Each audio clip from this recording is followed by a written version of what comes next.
Welcome to Design Deconstructed. This is episode 16, where we're going to take a look at chapter 13 of End of Dragons, which is entitled Extraction Point. This is going to be a fairly short episode of Design Deconstructed because chapter 13 is a fairly straightforward and not necessarily short story step, because it does involve a fair amount of exploration in the open world and needing to participate in a number of events and take out a number of creatures, and there's just a general amount of work that needs to be done to fill a bar, because we wanted this story step to be more representative of taking advantage of the fact that we had an incredible meta event that we crafted for the end map. And so we wanted players to be directed to that and encouraged to participate in that without necessarily forcing them to do very specific things. So those are always a bit of a challenge to get balanced well in terms of like making them not feel too grindy and giving you lots of interesting things to do. But fortunately, because the open world designers Chloe Mills, Kirk Williford, and others were basically really doing a hugely impressive job of making that map feel like a war zone during the meta, and also filling the rest of the map with great events when the meta is not running. So it was my job just to basically show off the work that they were doing, and so I created a light narrative wrapper around that so that we could sort of drive players to those areas and encourage them to engage with all that great content. So there's not a lot of story to that step, but there are a few things that I can cover as we talk through that chapter.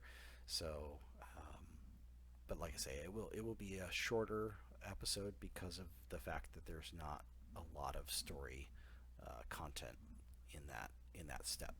So let's go ahead and jump into game, and we will take a look at this new chapter 13. And yeah, I will see you shortly in game. Okay, we're gonna hop into chapter 13, and I've switched back to my main account just because I can more easily replay this content. I didn't have time this week to jump my character ahead, my other character, so we're all good.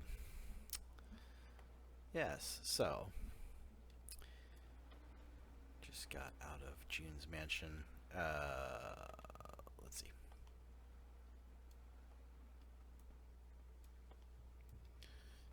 So this chapter is a pretty straightforward one. There wasn't a lot to it. It went through a number of different iterations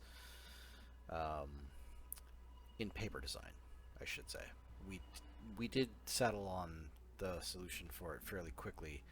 The challenge with this was that the Jade Sea, or Dragon's End as it was called in Ship, that map was pretty centrally focused on the meta. The meta doesn't run all the time. It does run on a schedule, but we couldn't tell, we have no idea when players start this step where the meta will be when they arrive in the map. And if there's one thing that we say about story, is that we try not to require group content, because we know that some players play through story solo, and that's a really bad experience. So we start here with a little pocket instance. It's pretty basic.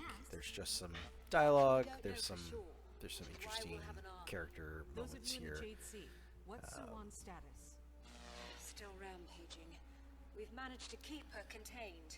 I will Whichever say one's it growing it was wearily, you won't have too there much was some longer. Are the interesting extractors ready to be moved to the dialogue Jade back Sea? and forth where They'll we be ready used to to go have any second, Commander. more. We're just running a few last minute tests. There was more Why in the hell operational didn't that stuff work? going on with I was Timey and precise. June, And where they making kind of a few last minute adjustments. were talking in Nothing the in the air background the can whole win time. it. Um, Tens of minutes at the most. but Borg, you even need though that Timmy and felt June realistic, to like they were we need having, all our best minds keeping the so we extractors kept that working. one line in there Actually, that does Commander, that. I want to be on the front line. I want to But fight yeah, the Dragon Void. dialogues kind of playing on top of each I won't other be talked out of it. are It was my rather blunder that annoying. set this all in motion. This Even though that needs to is make sometimes how right. things work in real life, right? Some Saida people and do I are talk out over here each just other, off or the coast of the you hear Jade dialogue Sea. in the background, Void and creatures are spreading beyond the shore. while you're, trying to Rapidly. hear Might want to get ahead what's of going that. on.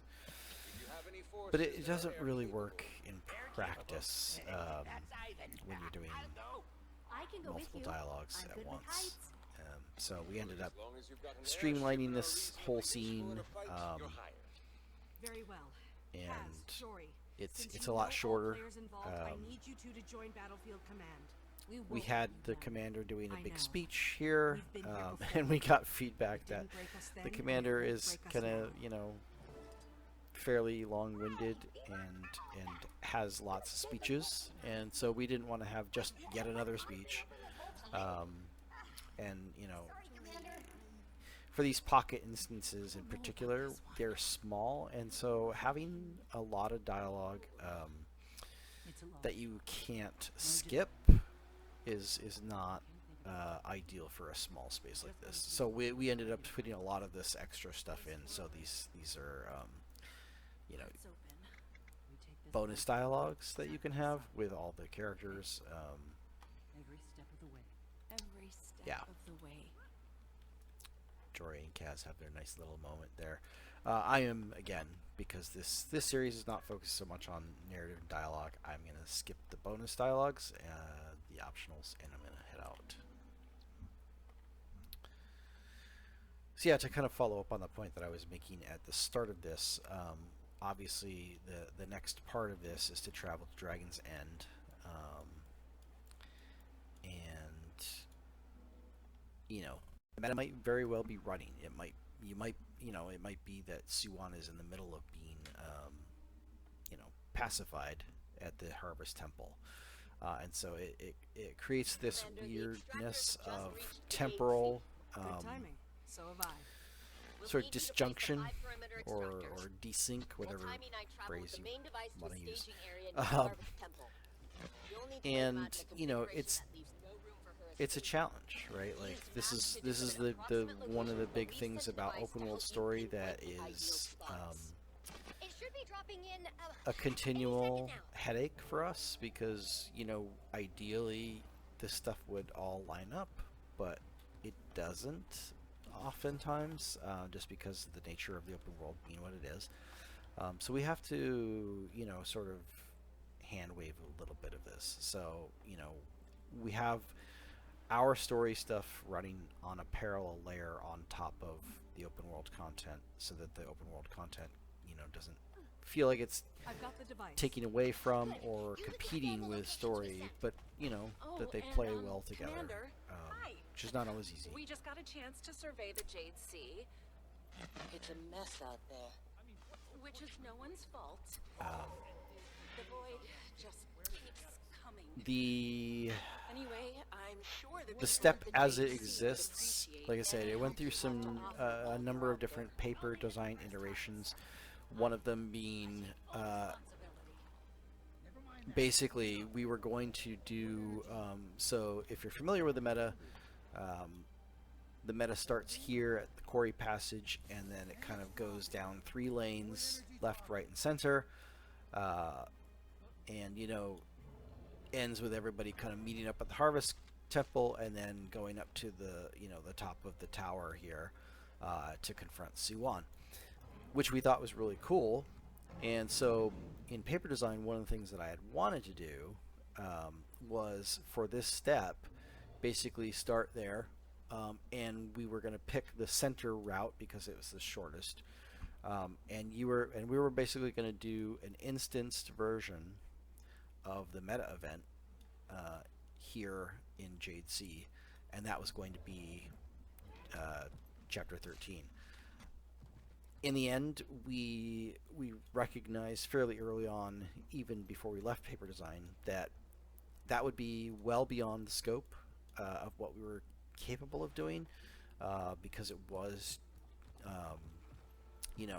I was already sort of tasked to the limit to what I could comfortably build in the time that we had. And so I just thought, although it's a cool idea, it really would have been a struggle to get that in place.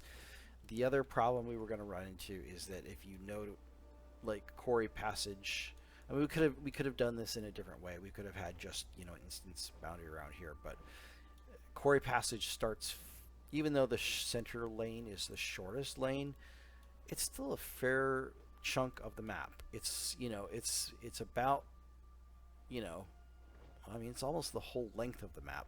So anytime you have an instance, size does matter, and so we really would have been pushing our luck and performance to have an instance boundary that large. And again, we could have done a thing where like maybe you do some open world content here, and then the instance entry starts here, and we would have had a lead up to get to chapter 14. But in the end, again, we took a look at it and we said, you know what, there's going to be some really awesome content in the open world. Let's take advantage of that. Let's make that the whole chapter pretty much. So there's a little bit of a light narrative wrapper here. I created this sort of scanning device so you can see like you're setting up extractors to kind of help get C1 in position. Nice work. You're making your presence known. Thanks, Keith. That's meta dialogue. But see, that's what I mean, right? Like, it's the meta dialogue feels like it is part of Golden Path without really being part of Golden Path.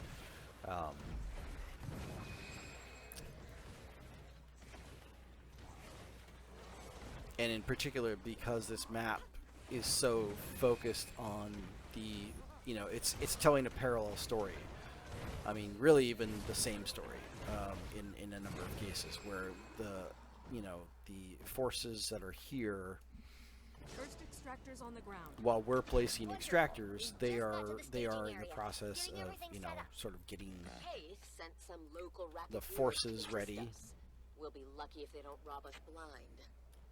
to sort of apply the extractors to C1. And we're sort of laying down a safety net. That was our, our way of. How'd you get that big not only does it serve a narrative purpose, but it serves the purpose of, I space these things out so that it creates opportunities for you to go to where the open world content is in the map, because that's what we want, right? We want players to, because you have two goals. One is to place extractors, and the other is to help allies in Dragon's End completing events. So your main goal here is to participate in open world content. So the goal of placing the extractors is to make sure that I put you in the places where the open world content is. So there are events that run here in this little quarry. They're not currently running, but there would be. I was going to say crate. It's not crate. It's Naga. Sorry, the Naga come through here and they disrupt the quarry operations. So there's an event there. So I tried to place these extractors close enough to open world events and other pieces of content so that it was really easy for you to find. These groups of void are specific to story step. They will spawn if you're on this story step and you approach the placement location. 2 extractors in place. Careful, set it down gently. Gently. Sorry about that, Commander. Things are pretty hectic over here. One of the things that I had considered doing initially as well was making it so that these extractors could be placed in any order. The reason I ended up going with a linear flow instead through the map is because I felt like that would probably be better to do if the meta was running. Because if the meta is running, well, I don't know. So this is just my thought process. My thought process on it was that if the meta is running, it might be harder to like do a find where you need to go next, as opposed to directing you in a linear path. You always know where the next one is. The other reason being that if the meta is running, like I'm trying to draw you down through the map the same path that the meta would take, and so there's a little bit of a parallel, sort of flow there. Doesn't mean that it'll line up, because again, the meta may not be running. You should have finished them faster then. I finished them fast enough, thank you. My kill count says otherwise. You are being A little supported preview by my here devices. of I think Rama you overestimate Gorek. their contribution. So I should turn them off Since then? we No, let's not be hasty. are setting up that they might be working together in the future. Wanted to have a little bit of a moment between the two of them where they get to have some fun adventures. Rama and Gorek, definitely two of my favorite characters from End of Dragons.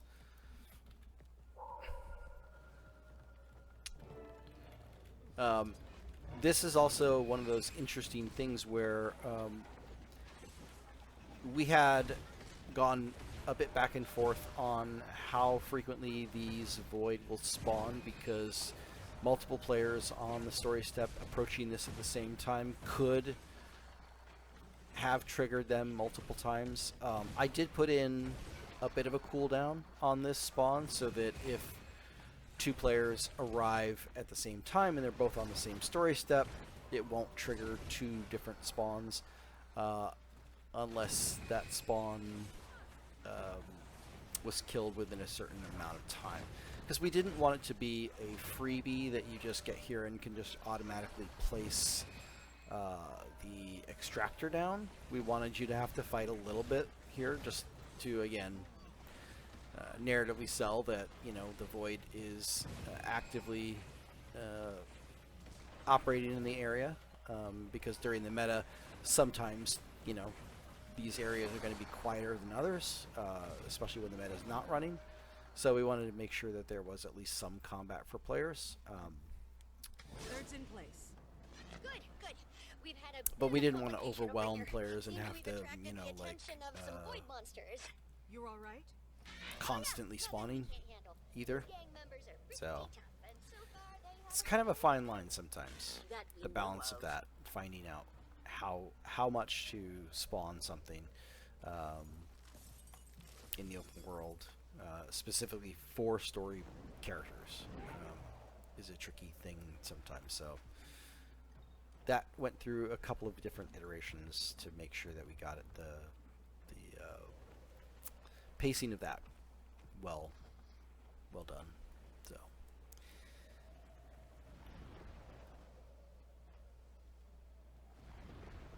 And this extractor was an example of where we had to negotiate, and I ended up moving this out here because I initially had this extractor placed closer to the destroyer pocket, but that area was not terrible to consider for story step when the meta is not running. But when the meta is running, or when the meta is close to being engaged with in that area, that whole space is just utterly soaked with numerous destroyer entities and creatures, and there's like a turret that pops up and like does major damage, AOE damage if you're within its radius. So like there was just no safe spot for us to like if you were running that solo and the people on the meta were not if this was not an active meta map, you would end up having an impossible time trying to get the extractor in place. Mostly, we lost a couple of the gang members, and just as we got back to work, we had to fight their void shades. But now they're taken care of too, so we can finally get back to work. Okay. I also am not doing a whole lot with events, which means my bar is going to take a while to fill up. So I'll do the extractors first, and then I can just focus on doing some open world stuff.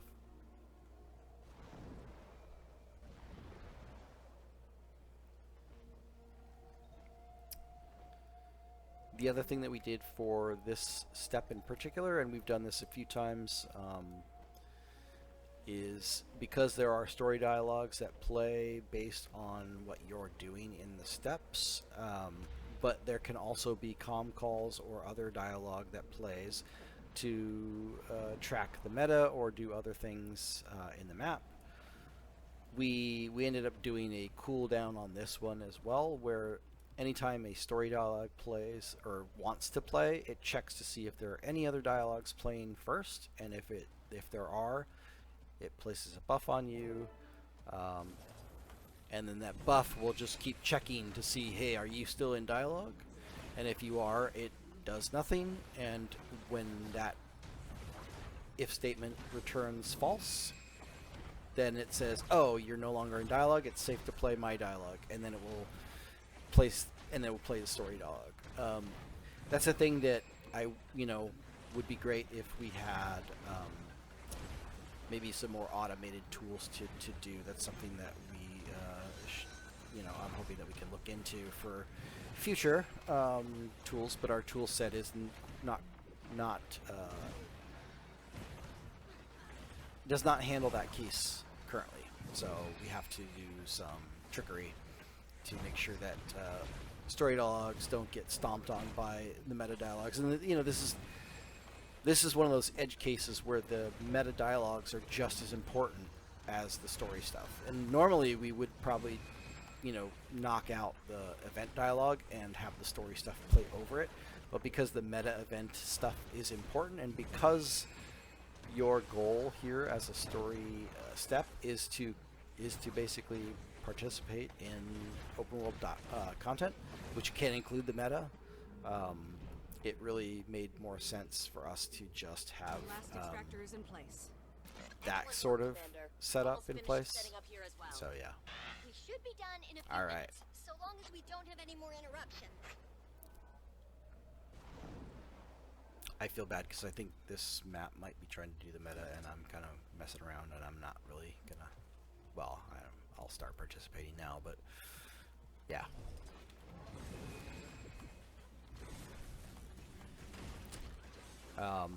So yes, I didn't.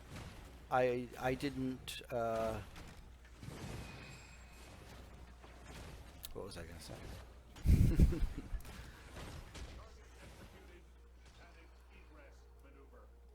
Yeah, so I didn't do a lot of open world content in End of Dragons, but I did help out some. And so a few of these open world events in the Dragon's End map are things that I did get to work on a little bit.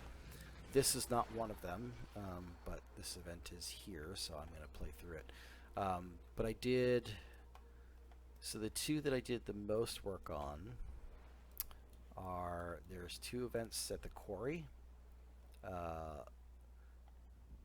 regarding you need to collect jade samples and scan them, and then put the good ones on the sleds, and the bad ones in the pile. So that was an event that I developed, and the follow-up event as well. I know that at launch they were rather frustrating. as one of those situations where no matter how much we test internally, we don't always have a great sense of how scaling works when we have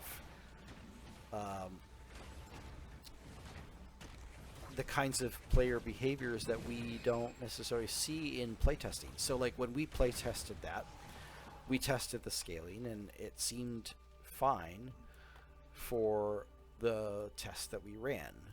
But what that testing failed to account for is the fact that that event in that area, actually I'm just going to go do that and see if that event is running. It may or may not be. But as you see, there's a waypoint here. And so people would waypoint here after the meta, or just, when they enter the map. That's the first waypoint they have. So people will enter here and they will just AFK for a while, right? Which is what people do around waypoints. They are hanging out here because it's a safe spot. They know they're probably not going to get ganked by enemies. It's, and the rest of this map is fairly hostile. So we did not adequately account for the fact that we were going to have 20 players or more just standing around here waiting for things, waiting for their friends, and unfortunately the way our scaling system works, it scales not necessarily based on participation, but just on how many players are inside the event radius. This region is as good as it So it would scale up the event even more, even though there weren't as many players participating. And so it set the bar for trying to fill the sleds was a bit ridiculous. So we nerfed that in a few builds ago. I don't remember exactly when it went out, but it was, I think, sometime in April. Okay, but those events are not running, so I should probably go find a place where events are running so I can fill up the bar.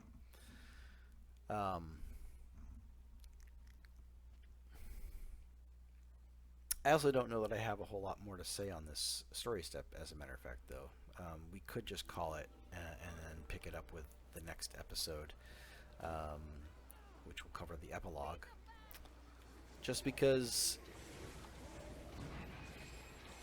I don't know that I will have a whole lot of an insight into watching me play open world events while I fill this quest bar. There's really not much else that happens after the bar is filled. There's dialogue that plays, a comm call. So, oh nice. I got some achievements. Oh yes, actually there is one more thing I can, no I can't do that because I think I already have this achievement. Yeah, so the only other thing I will just say before I call this session is the other part of getting players spread around the map was, in addition to the extractors, there's an achievement to find and take report from 5 of our allied faction leaders. So lieutenants for the Jade Brotherhood, for the Minsec, the Speakers, Junlai Jade, and the Kestrels. So each of them have a representative somewhere in the map, and I tried to space those guys out along similar patterns to the ones that the locations of the extractors. So that way, between the extractors and the NPCs, you pretty much are directed to cover most of, if not the entire map. I believe it covers most of the map, at least the highlights of areas that we would want you to go to, that where you would be able to get within an event radius and see that there is content. So that's kind of it. This is a fairly straightforward quest step. It wasn't a big it wasn't a big job to implement something like this because it really is just, you know, come into the map, do a little bit of light story content, and then, you know, do open world content to fill the bar. And since the open world content is not my content in a large capacity, I think we can say that we are done for this episode. So very much appreciate everybody tuning in for these series. We're almost to the end of my Design Deconstructed series for End of Dragons. Because we have some Season 1 content that's coming out now, I worked on some of that content as well, so I'm probably going to jump in after I finish my End of Dragons run. I'm going to jump in and do a couple of things from Season 1 as well. I'll start with the Molten Facility, because I worked on the original dungeon. I did not work on the Fractal, but now that Season 1 version is back in the game, I can talk about that a little bit. I did not do the remastered version where we basically brought it into the story journal. So some of that will be new, which will be kind of fun to see what changes were made for the Season 1 revival. But yeah, so I appreciate everybody coming out to watch me get some behind the scenes information on Chapter 13, Extraction Point. And so I will see you again next time for our next episode, where we will be talking about the Cycle Reborn, which is the epilogue. And that also will be pretty straightforward. There's no combat. It's a very narrative heavy chapter. But I have a lot to talk about with that. So yes. Anyway, thank you very much for tuning in, and I look forward to seeing you next episode. All right, take it easy. See you soon.